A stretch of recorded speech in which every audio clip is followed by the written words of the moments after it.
that I looked down at him when he was born. I just knew there was something about him.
Getting our goodies from the back booths if you want to kind of make your way to our following session, as we are going to get started in here today. Thank you again so much for coming out, and here's the lovely Kate. Okay. Hi, everyone. Oh, I sound louder than she did. How's my sound? Are we good? Okay. So before we get started, I have a question. Who in here considers themselves an educator? And who in here considers themselves a parent of a child with special needs? So who's both? So I didn't realize that when I started, how many people were on both sides of the table.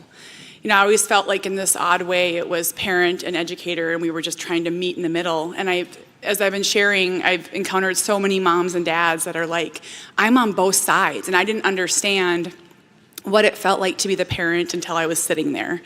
And so I just feel really tender for those teachers and educators that are experiencing both sides. So, you guys can see my thing, right? Is it up? Yep. Yep. Is my presentation up? Okay, good. Okay, so excited to be here. I'm actually headed to Kentucky tonight for my own caregiver retreat. And so making it just a quick stop in Peoria, and here we are. Not a typical stop, I guess. Okay. Just need to start it. There we go. Okay. So my name is Kate Swenson. I live over in Woodbury, Minnesota. I am a wife, mother, published author, which I'll tell you a little bit more about, blogger. I started sharing my world on Finding Cooper's Voice when my son was 2.5. He was not yet diagnosed with autism. It wasn't even a word in my vocabulary, but he wasn't talking and he wasn't meeting milestones, and I knew something was wrong. And so I decided I'm gonna start writing. It is the only way that I can get these feelings out without making my husband lose his mind. Like, I just need to start writing. And I picked the name Finding Cooper's Voice, and I thought I was so witty because I was like, he's gonna start talking. Everyone just starts. He's not gonna be nonverbal forever, and this will be fine. And I'll be so amazing when I start, when I finally reach that point. Influencer, which is the silliest, most pretentious word. Business owner. Finding Cooper's Voice has really become my life. So I get to travel around and speak. I get to write. I get to support moms and caregivers. And I really immersed myself in this world. And before this, I worked for PBS, and before that, a large nonprofit.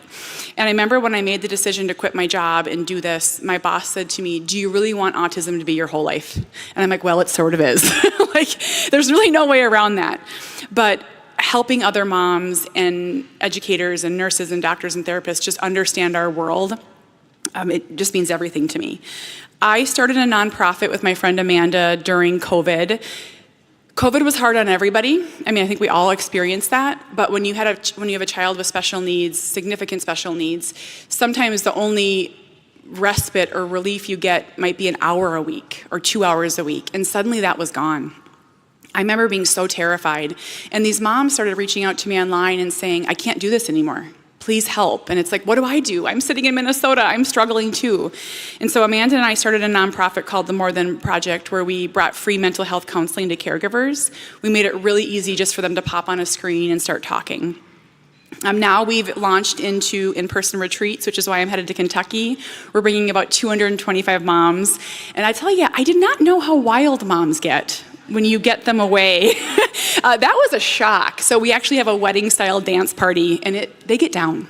Yeah. And we're always thankful if we get invited back anywhere. Yeah. Caregiver, I recently added that word, and it's actually a controversial topic. Can a parent be a caregiver? Am I just a mom, or am I doing more than mom duties? And I'll tell you, when Cooper was 2 and 3, I was just doing mom stuff. There was nothing special. I was changing diapers, feeding him, bathing him, putting him to bed. Cooper's 15 now, and he actually just surpassed me in height. So for the longest time, he was 5'6", and then I blinked and he was 5'8". And so I'm still doing all the things that I was doing when he was 2. I'm still bathing him, I'm dressing him, and if I don't, he puts his clothes on upside down, inside out, and backwards, which sounds not possible, but it is. It's really impressive. Administering his meds, holding his hand in parking lots. Not a lot has changed in the last 15 years. And if we don't start talking about the stress on caregivers, these kids aren't gonna make it. And I know that's a really, really heavy sentence, but it's true. And they tell parents, just ask for help. That's all you gotta do, just ask for help. But sometimes it feels like there is no help, or it's impossible to get, or we don't check the right box to get the help. And so my goal is to really normalize caregiving. Let's just talk about it. And it's interesting, I was talking to my friend, one that I wrote the book with, Adrienne, the other day, and she was saying how she was at a dinner party and the topic of babysitting came up, and her friends were saying, oh, we just have like a 12-year-old girl in the neighborhood come over and watch the kids.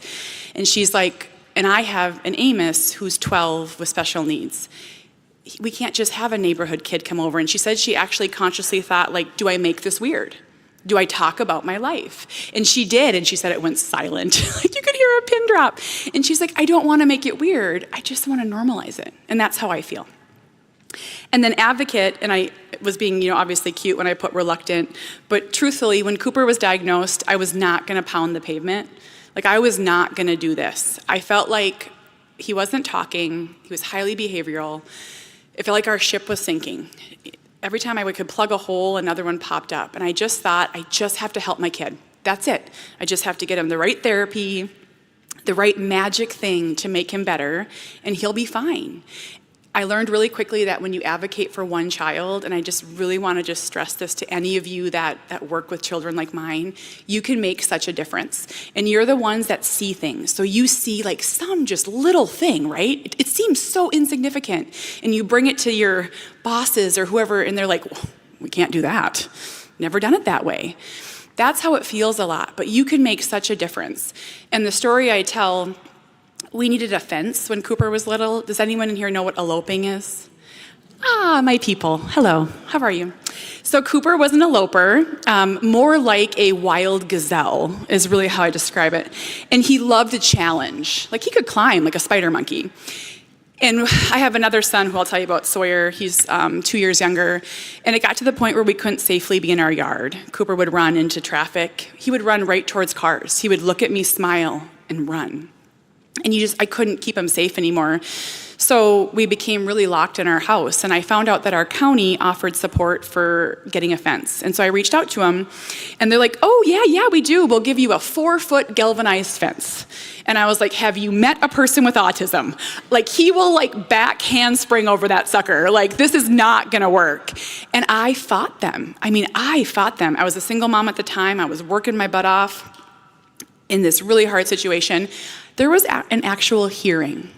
When you fight your county or Medicaid, this is the underbelly of the world that no one knows about. I had to actually advocate at a hearing level to get this fence. They gave it to me. They gave me a 6-foot wood fence.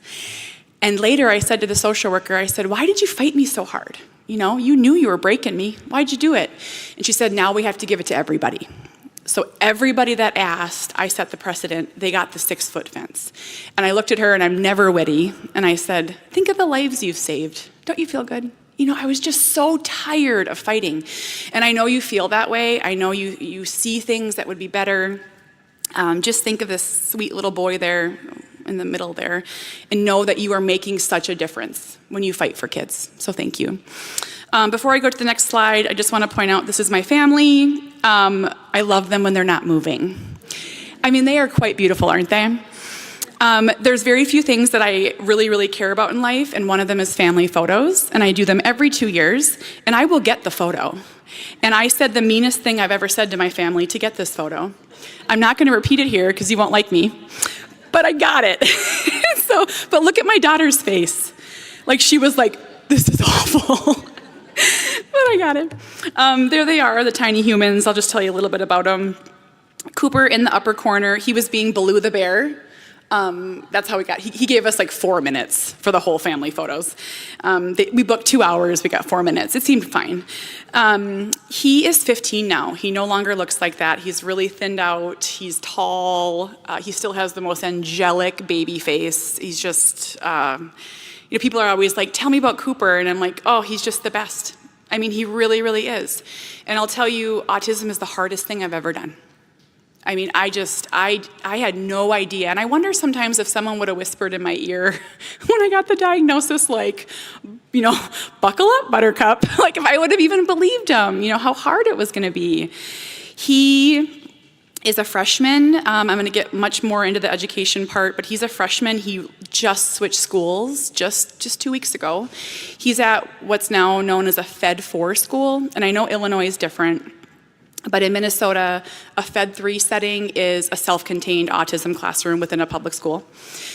He just got to be too challenging, and it was heartbreaking in every aspect, and I fought as long as I could to keep him there. I tried so hard, and we reached the end. We reached the end of the road, and they sent us to this Fed 4 school, which is just kids with disabilities. And on the first day, so 2 weeks ago, I was crying so hard that they had to console me. And I was like, I have made this so weird. I'm so sorry. I'm just so scared. And it has been the best thing we've ever done. So I'm actually going to, if I think about it, I'm going to read you a little note from his teacher, but he is thriving. He loads the copier. I've had someone say to me that he is the happiest boy there. There's just so many blessings to it. What is that? When they close the door, they open the window? I don't know. It's something like that. But know that parents can be really resistant. It's because we're scared. We're just really scared. He's technically nonverbal. He communicates with a speech device, sign language. He can spell and type. He texts me his Christmas list every single day. I know that that's a long ways away. I know. We're actually coming to Illinois to see Thomas in July. We're staying in a hotel for 2 nights. 2 nights. That's what he tells me every single day. He has 2 best friends. He just went to prom. Oh my gosh. It was just, he's wonderful. He has a lot of challenges. For him, mostly now, it's just really rigid. And so we're really isolated at home. And when you have 3 other very active kids, trying to navigate this life where you're living your life, but you're still locked away, I can't quite, it's the hardest part for me. Below him is my son Sawyer. He's 13 now. He's the one I worry about the most. That always surprises me. People, please know that autism is a family diagnosis. And so I do not mean the genetic component, I'm not getting into that. But what I mean is autism affects every person in the family in different ways and at different times. And so I tell every teacher Sawyer has, every coach, about Cooper. Now, Sawyer can do it himself now, of course, but I want them to know that things happen in our home. We have weird things and aggression things and scary things. I want them to know there's a lot more going on behind the scenes. He is kind. He's a caregiver at heart. He drives me bonkers. 13's real hard. How do you get them to shower? Is that? If anyone has a trick, see me after. He smells big bad. He plays hockey. But he's the sweetest person I have ever known. Sour Patch Kid, of course. Caregiver at heart. And he really, really loves Cooper. It took some time. He firmly believes that Cooper is going to live with him after I die, which he talks about quite frequently. I don't know when it's going to happen, but it feels quite ominous. But I'm like, Sawyer, you have your whole life to live. You know, you're going to have a wife and kids. What if your wife doesn't want that? And he's like, well, I'll get rid of her. I'm like, well, I can't even get Christmas to work with my in-laws, so good luck. I really wish you luck. But I mean, he is adamant that this boy is his. And if any of you have kids and one with a disability, it takes time. So please know that this did not happen overnight. We had a really hard week. It's in my first book, about maybe a year ago, where Sawyer was teased at school for having an autistic brother. I mean, really teased. And he cried every night for a week. And I did not know what to do. And at one point, just super cutely, he was laying his head in my lap, and he's like, you don't understand what I'm going through. He's like, I love him so much. And I was like, dude, I get it. Like, I get it. I brought him to therapy. I seriously had him in therapy within days. And I learned about a term. Have you ever heard of parentification? It's when there's lots of different classifications, but in our instance, it's where a person, like a sibling, steps into a caregiver role and starts caring for the sibling with a disability. And I looked right at the therapist, and I'm like, you know, almost in a weird way, I was sort of defensive. I'm like, we're not doing this. Like, we're not making him. And he looked at me and he's like, it's because you're doing everything right. He loves his brother so much, and it just meant so much to me. But we watched that really closely because we want Sawyer to be a kid first. He's not a caregiver, he's a kid first. The one in yellow, his name is Harbor. He's part velociraptor. He's the reason we hide the tape, scissors, and glue. And we do not have glitter in our home because of him. He does not have a caregiving bone in his body. We do not leave him alone with Cooper. It would not be safe for either of them. I don't know if it'll come. I mean, he's only 7. We have time. But I'll tell you, I interviewed him live when this book came out, which you shouldn't do anything live with Harbor, but I did it. And I said, what's it like to have a brother with autism? And I mean, it could have been anything. And he whispered to me, it's really hard. And I said, you know, I said something, I'm sure, and he whispered to me after, he's like, but I really want to be like Sawyer so I can help. And I thought that was so sweet. It hasn't happened yet, but he recognized it. And then Winnie, my daughter, I never thought we'd have 4 kids or a daughter. My husband would tell you that 4 kids are entirely too much. I'm not sure which one he would get rid of, but poor Harbor. He's my favorite, so I'll keep him. But Winnie is, girls are hard. Like, I felt like I could have been warned about this. Sometimes I say I survived autism to have that little one break me. But she's just a little caregiver. I mean, she helps him with his shoes. She holds his hand in parking lots. And sometimes I wonder who's leading who. I don't know. But each person on this screen will go through grief, worry, anger, embarrassment, sadness. They're all normal emotions, and none of them are wrong. And the best advice that I can give, the one thing I think I've done right, is I've given each of them a safe space to ask and say whatever they want. When we start shaming people, especially little people, for asking questions, they're going to stop and they're going to think it's bad. And so I think that is why they are such a family unit around Cooper. My Facebook page, it recently hit 1.2 million followers, which is amazing. I share that not because the number really matters for anything, but I'll tell you, there was truly a time when we were locked inside of our house. We couldn't ride safely in the car because Cooper was so aggressive. He was kicked out of school. I had to start working from home, and it felt like we were entirely invisible. I was like, the world is happening outside of our window. No one knows who we are. And I'm like, no one will ever know my son. And that just sounds so silly to say out loud, but he proved me wrong. Everyone knows who Cooper is. He is recognized constantly. And he does not understand his fame at all. I'll tell you that. My books, I'd love to invite you back when we're done. I'll be here till about 4:30. I never thought I'd write a book. And a woman on my Facebook page encouraged me to reach out to her neighbor who was an agent and see if I could get a book deal. And I did it. I actually flew out to New York, not knowing anyone, risking my life. That's how bad I needed a vacation. That says something. And put together a proposal, and HarperCollins bought Forever Boy.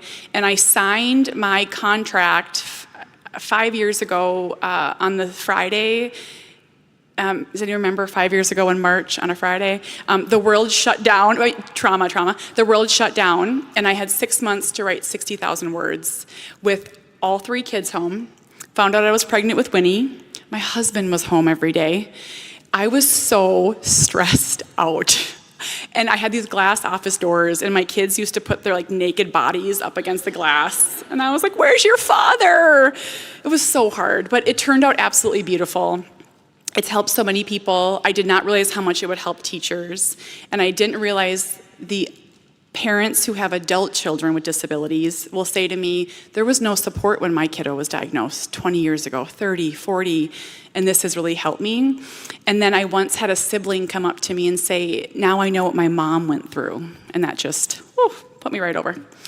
And this one I wrote with my 2 friends, Carrie and Adrian. And what's so cool about it is it's 3 very different autistic profiles. Jack is 22, and I was sharing some of his Jackisms at the table. He's highly verbal. When he first meets you, he'll tell you that his mom does not have a uterus. True story. Carrie's the worst was when he told the Dairy Queen worker. I was like, you just gotta roll with it. I'm like, you're lucky he's verbal. She gets so mad at me. And then Amos. And so it's fun to just, Cooper's just one. You've met one person with autism. So I'll have these at the back if you want to come see me. I'm always asked why I started sharing. I just had someone in the hallway say to me, people are so cruel online, it must be hard. Why did you start doing this? And honestly, when Cooper was diagnosed, it was 1 in 68 kids had autism. And when we left the appointment, we had a 3-hour drive home. And I said to my husband, do you know anyone? We didn't even know another child that had any disability. And that is a real isolating thing to be the only one. That's what it felt like. And so I thought, and we lived in a very rural area as well, if I start sharing, people will find me. I will find the kids like mine. I'll tell you, it took me about 10 years to find the nonverbal people. That was really hard for me. Now they find me, so that's great, but it took a long time. I wanted someone for Sawyer to connect with, someone for my husband to connect with. It's different for dads. It can be really lonely for the dads too, and they don't share like moms do often.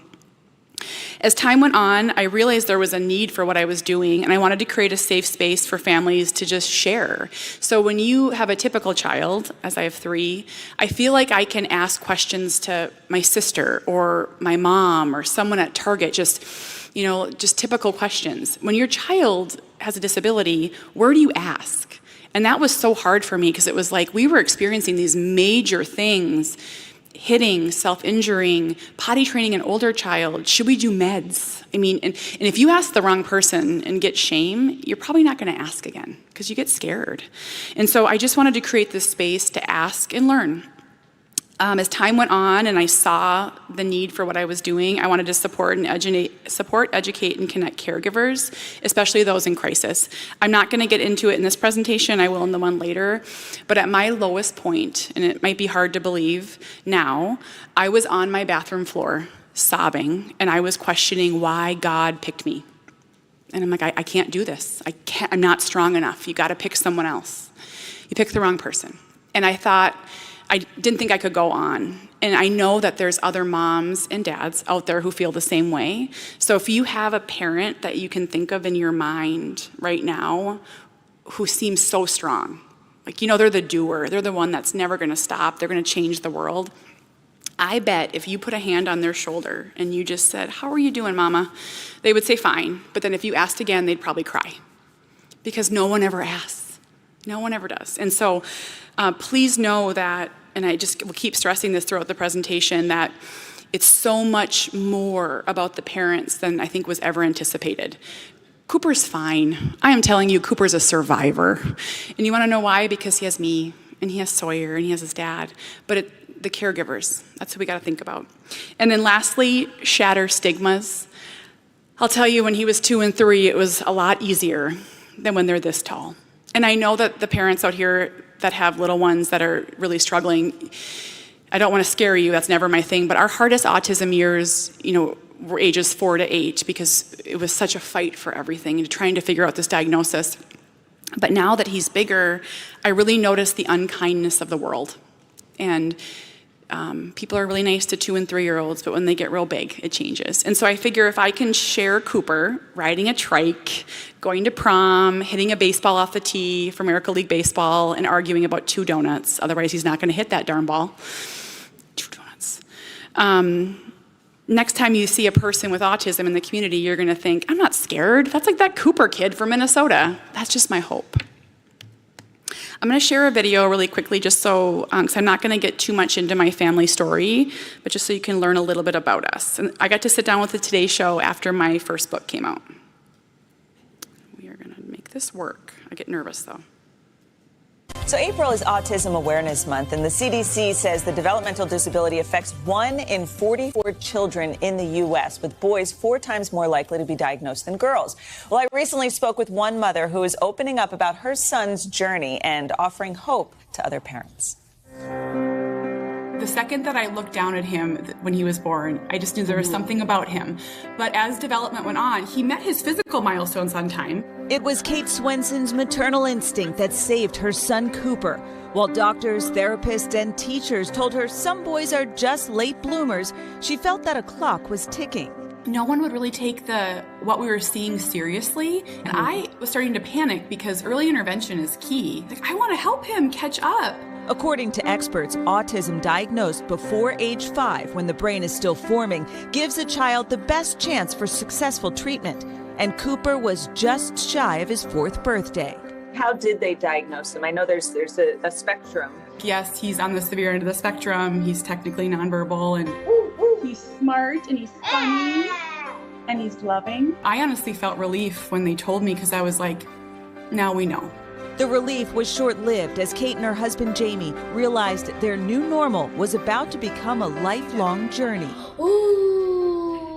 In her new book, Forever Boy, Kate writes about her son's invisible yet severe disability, one that made him look like every other child, but only on the outside. Once you got the diagnosis, what did you think your future would look like? I remember sitting there like, okay, there has to be more. Tell me what to do now. No one would.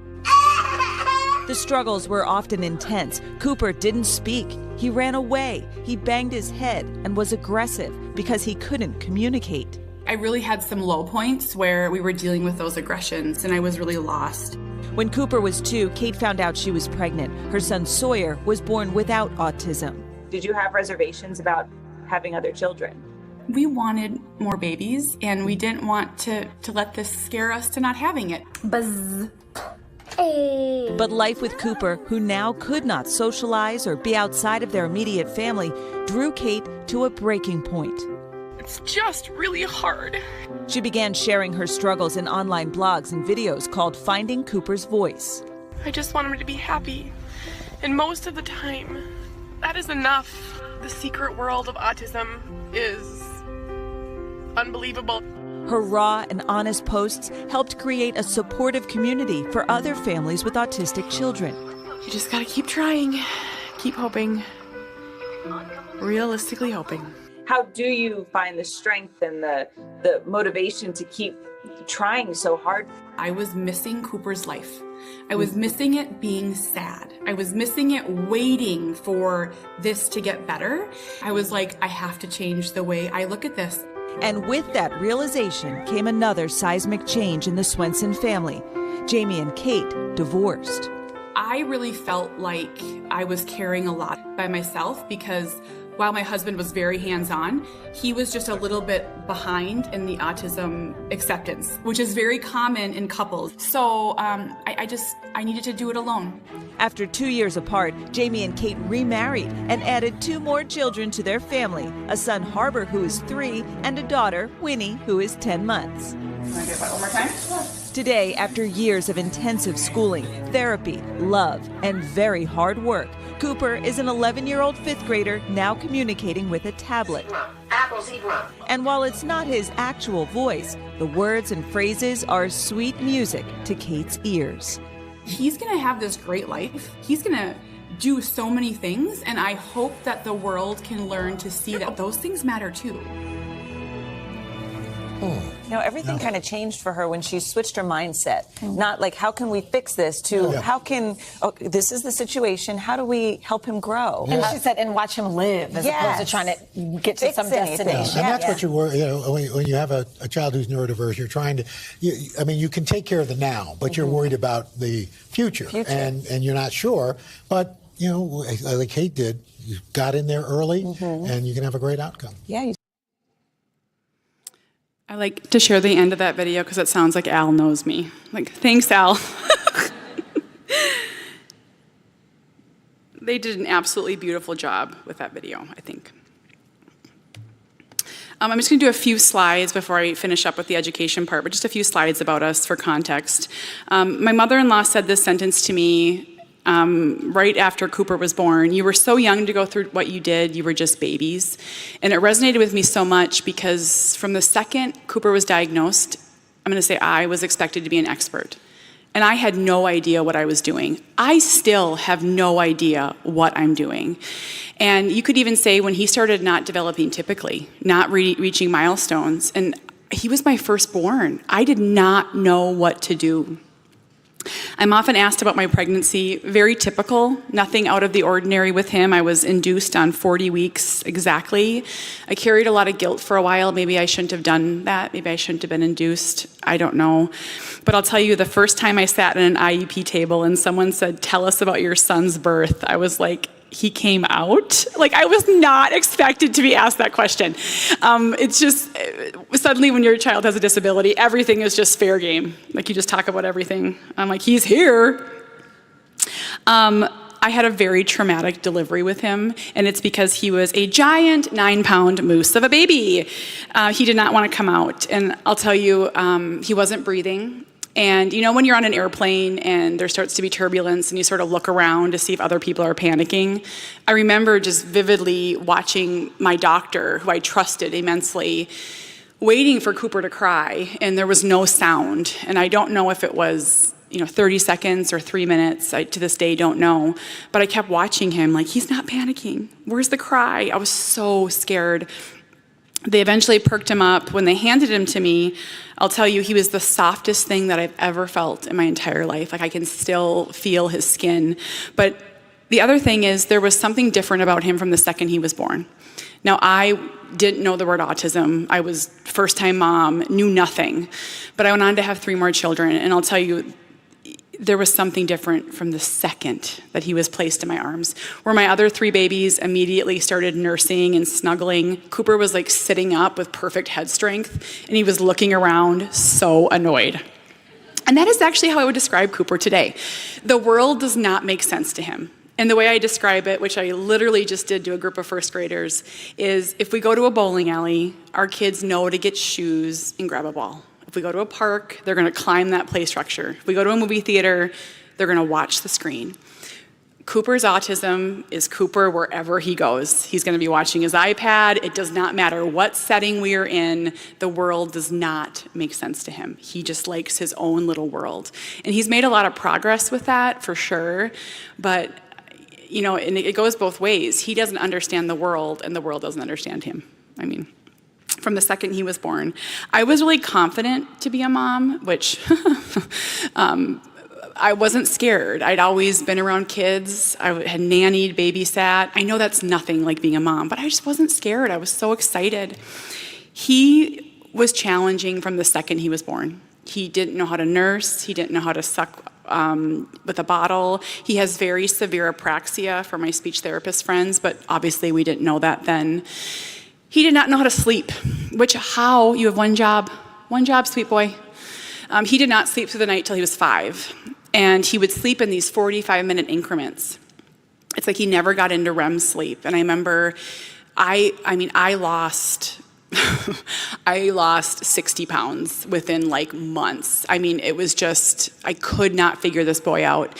And I would say honestly now, it was like he had anxiety. Can a baby have anxiety? I have no idea. But he just didn't know what to do with himself. I started asking for help right away. I was told to relax. You're a first-time mom. You probably have postpartum depression, which I didn't, but I told myself it's probably better if something's wrong with me than wrong with my baby. I was told some babies are just challenging. Boys are lazy late bloomers. That's a really common one. Read to him more. You're not reading to him enough. Stop talking for him as he got a little bit older. I was told that I was just anticipating what he needed so he didn't have to talk. And that's just so silly because I have 3 other kids that just started talking. I didn't do anything different. Put him in daycare, that'll fix them. Cooper was kicked out of 3 daycares. Thank you very much. That did not fix him. But so many of these things, can you see how they come off as really shameful? Like I was doing everything wrong, right? I don't know what to do differently. I don't know why he's not talking. I don't know why he won't play. I don't know why he cries all the time. I convinced myself that it was colic or acid reflux. I mean, I was constantly chasing just something. The scariest one is let's wait and see until age 3 to worry. And I'll tell you, when I presented in Georgia, it was age 5. And I just don't know how that can be. We all know that early intervention helps these kiddos. But Cooper was entirely nonverbal. He wasn't diagnosed till 2 months shy of age 4. I mean, I don't even know how that's possible. I knew he was autistic at 9 months. So it just took a long time to get people to believe me and to help me. Every single day I tell moms and dads to trust their gut. Sometimes you have to make respectful, kind noise because Cooper's one of 500. Or one of 200. He's not patient 0. And so it's a lot of phone calls for moms. It's a lot, and dads. It's a lot of phone calls and emails. And back in my day, it was a lot of faxing. That's how old I am. The first time I heard autism, really remembered hearing autism, I was working for a big nonprofit, and a nurse practitioner was talking about childhood disorders, and she listed all these signs of autism, and some were Cooper, some were not. And I remember as she got to the communication part, just feeling this fight or flight panic, almost as if she was predicting the future for my son. I left the room and I Googled autism for the first time, and it brought up these dark, grainy YouTube videos that should never have been online of autistic adults hitting and hurting. And it was terrifying. Like, it should never have been on there. And I remember looking at this boy. I mean, this is what he looked like, sunshine. And I was like, no, we will not have that diagnosis because that can't be our future. When he was diagnosed, I'll tell you an interesting part is I felt relief, and I'll tell you why. Not that it was autism, but that we had an answer. And I firmly believed in my naive mind that the second we knew what it was, someone was going to tell me how to make it better. I trusted my doctors, and I thought, now that we know, we fought for this, now that we know, I thought they were going to give me almost a prescription. Like, here it is, do these 5 things, and he'll be fine.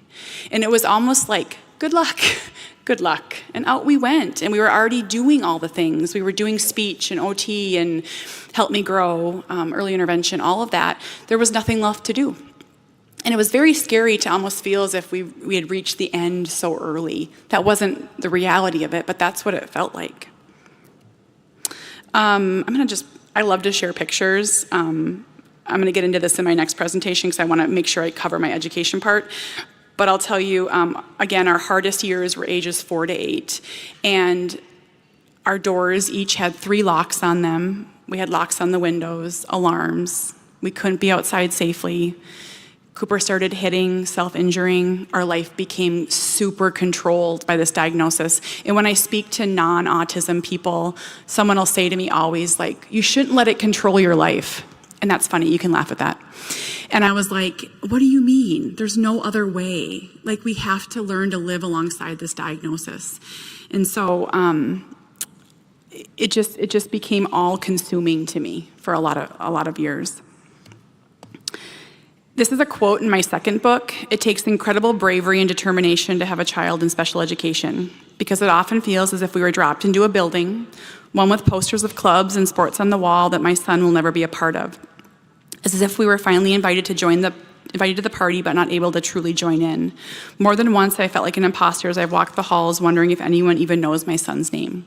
I wrote that after his 6th grade conference. And I had never been to a conference before because it was always just IEP meetings. And I got invited to a conference, and I went, and I was like, oh, the book fair, I know. And I was walking the halls, and I remember, it was probably a me thing, but I was like, and I don't know if any other parents can relate to this, but it was just like, does anyone even know who Cooper is? Or is he just kept in that other part of the building? And I felt so sad as I walked through. Just a little bit about our education journey, and I'll come at you super vulnerably and just say, I have the really hard kid. And I will do anything to make his educational journey easier. I'm so thankful. I want it to be better. I don't know how to fix it. And it's, of all the parts of autism that I have encountered over 15 years, the hardest part is education. And I am so pro public school and pro teachers and paras. I'm telling you, Miss Amanda, our para, I'd buy her a car if I could. I love her so much. I love her.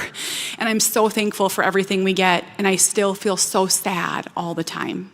And so as educators, you're coming up against all these feelings that aren't about you. It's just what the mom and the dad are going through. So my friend calls them IEP wounds, which I think is an interesting term. Just to go back, Cooper was kicked out of 3 daycares, and so that can put a lot of pressure on families. I wanted to work. I was a project manager, and so you'll encounter a lot of one-income families because mom can't work or dad can't work, and that suddenly changes where you live and if you go on vacation and the things that you do. It kind of changes all that. After Cooper was diagnosed, we were lucky to get a program in Minneapolis for him to attend half day, and then he could do a half day autism program as well. And so I sent my 3-year-old on a van into downtown Minneapolis. When I think about it, still to this day, I get almost physically ill, but I had no other choice because he needed the services and I had to work. And so I can't imagine putting my daughter on a van and doing that, but the things that parents with kids with special needs do, it's often different. When it came time for kindergarten, I knew that Cooper was not ready for kindergarten, but I wasn't given any other options. So I didn't know what to do when I had to work. I covered a lot in Forever Boy. We had just a really hard experience with kindergarten, and I think truly they weren't prepared for him. He's a really tough nut. And I think they had never seen anyone like him. And he got him on the run. And we had a lot of things just happen, which I go into more in the book, but I knew he wasn't wanted there. That's really what I started to feel. And so I pulled him out, and I was so thankful to find out about ABA therapy. There's a lot of controversy about ABA. There is. We had a wonderful experience. And so do what's best for your child. They worked on safety, communication. They helped him with so many things. We got him eating a variety of foods. We got him potty trained. He stopped throwing his device and hitting. I mean, it was just life-changing for us, ABA was. And then when COVID came around, everything shut down, and our center decided that they weren't gonna take the severe kids back, which was just really hard. He would have been a 5th grader. And I'm like, what do we do next? We went back to public school, and we had the best 4th and 5th grade year ever. And when I went to Cooper's first meeting with his teacher, Mrs. Mon, I say her name because she changed my life.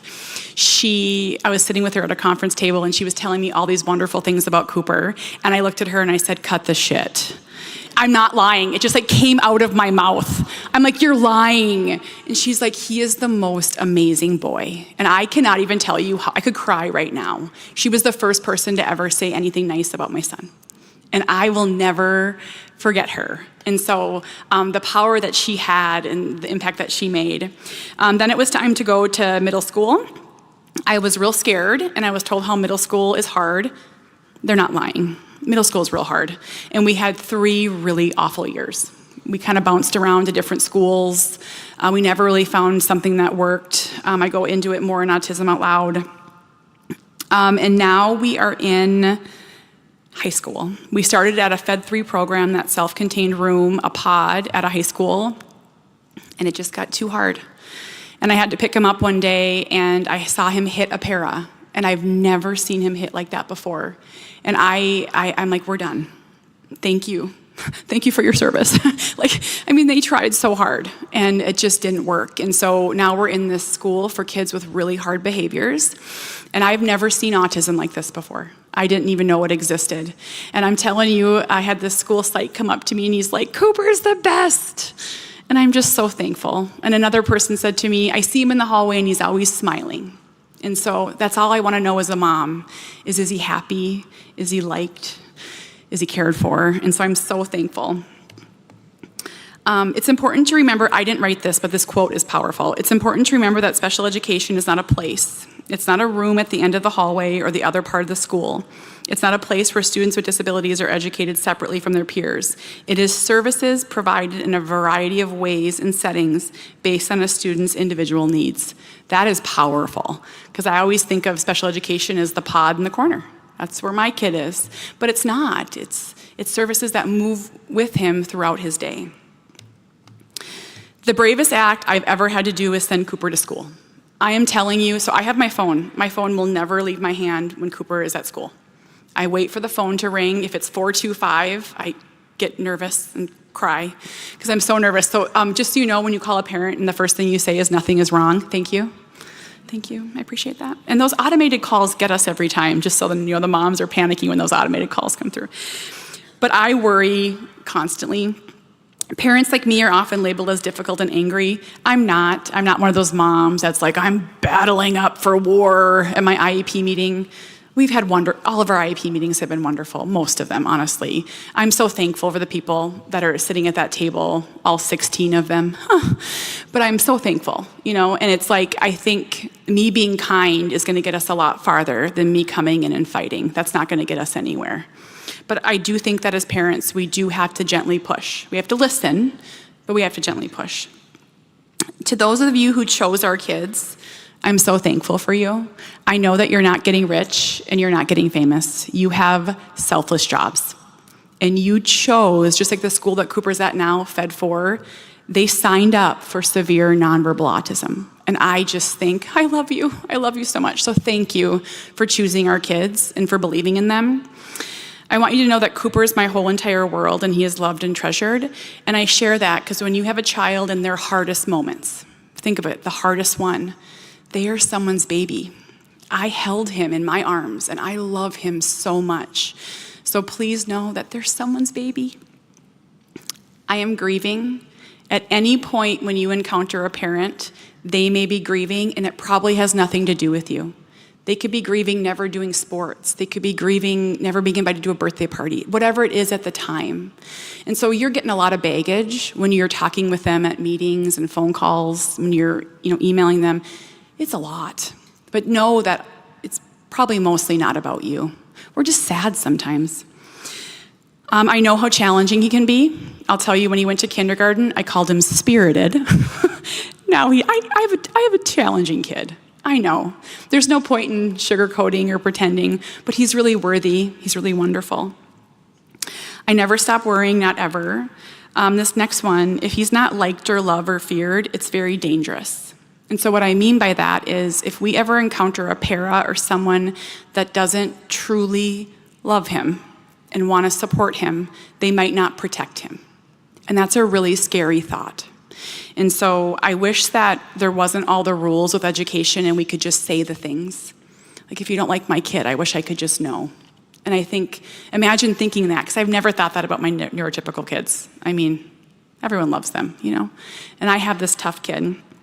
Reaching goals on his IEP is important, but even more so is happiness. I can't tell you one of his IEP goals, and I know that probably frustrates you because you spend hours writing them. Thank you. But for me, it's walking in the hall, hanging up his coat. Cooper's team taught him to wash his hands completely independently and use the hand dryer. That is the biggest thing, oh my gosh. I just love, he's working on the coffee cart, he's loading the copier. And I know that my kiddo is different than a lot of other kiddos, but it's not always about education. And I know we don't want to hear that, but you know that. It's like walking in a busy hallway, being in a loud lunchroom. Those are skills that I can't recreate. And so you have these opportunities to help him learn things that I don't. I need you to believe in him.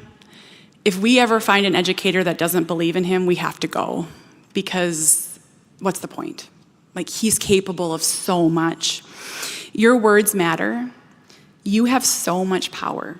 Something that you have said, kind, frustrated, whatever, your language, the words that you choose, run through a parent's head on a ticker. Mrs. Mon saying, he's amazing. I think about it all the time.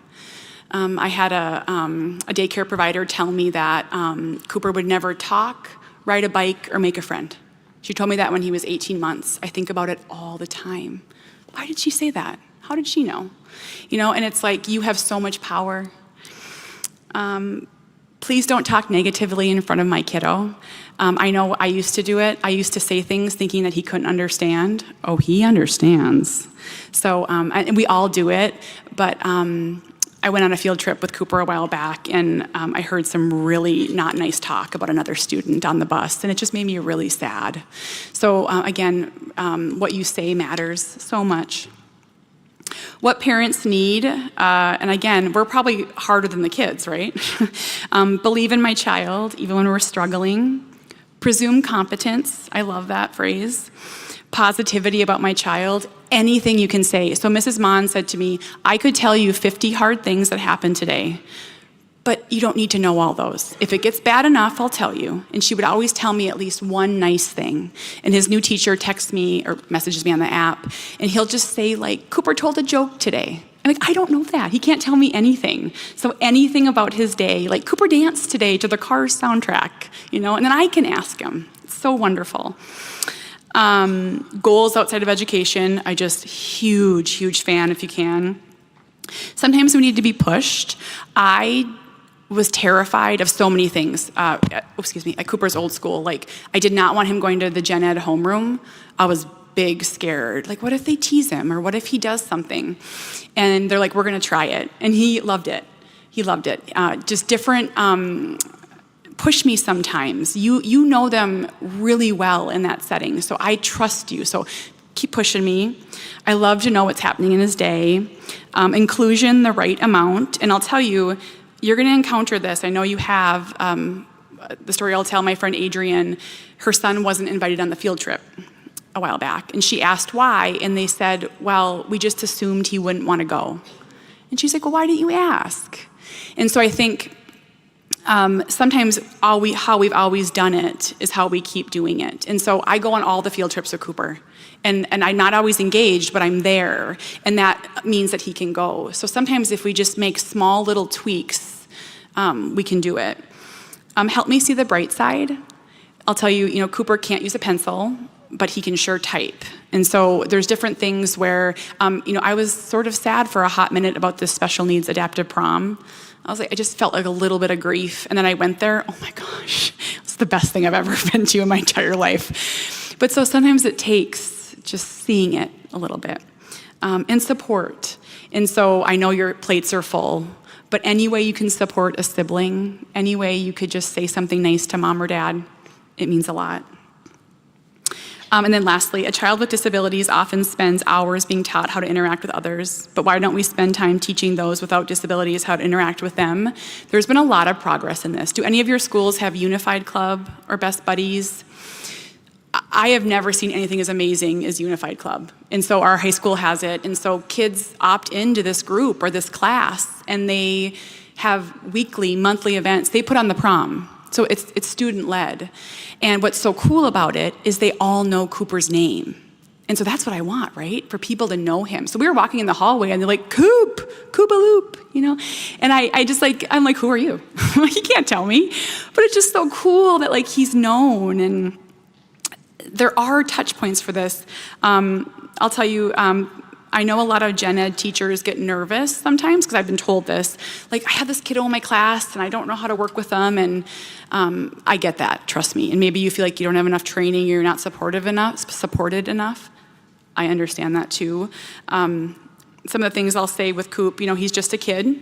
He really is. One of the things that you can do is acknowledge his interests. Goodness, he loves if you ask him about trains. He won't stop talking to you, but it's quite lovely. Give him time to respond. Kiddos with disabilities often have a slow processing time. Sit with him. My friend Adrienne that I wrote the book with, her son can't go to the lunchroom, so kids sign up to eat lunch with him. I love that. Is that not the coolest idea? Be patient, keep trying, include him. If you can try the assembly for 2 minutes, if you can try something for 30 seconds, I know it's exhausting, but it's gonna build some tolerance for him and help him get there. He loves when people say hi to him. He loves it. So if you can encourage your gen ed peers, your gen ed kids to say hi, it means a lot. Encourage friendships outside of school if possible. So like that's that best buddies, unified, we have adaptive sports. See his value and believe in him. Just a few photos, because I love photos. And I'll tell you, when Cooper was diagnosed with autism, it was really presented to us as a death sentence. I know that sounds really heavy, but it was like, this is bad, and you don't want this, and you want to do everything you can to get him as close to typical as possible.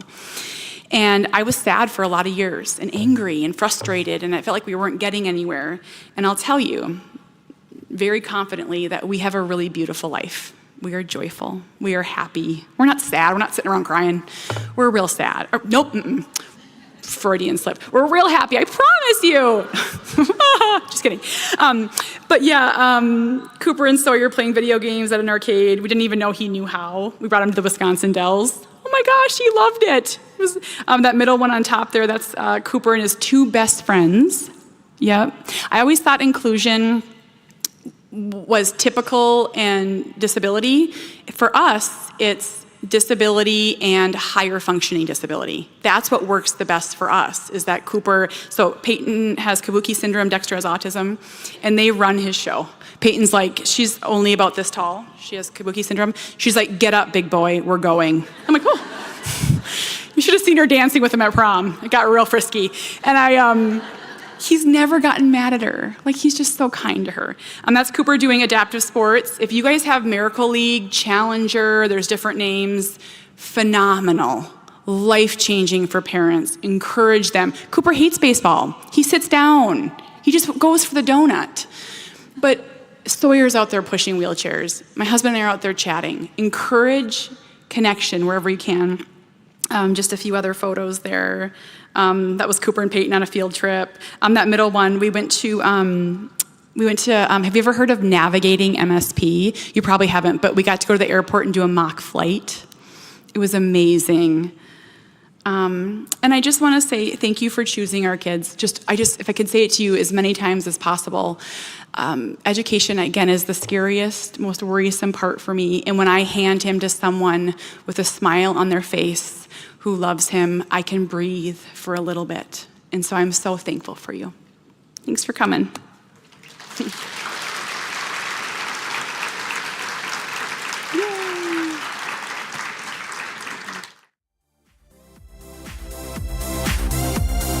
Just chat, come grab a book. We have them for $20, cash card or Venmo.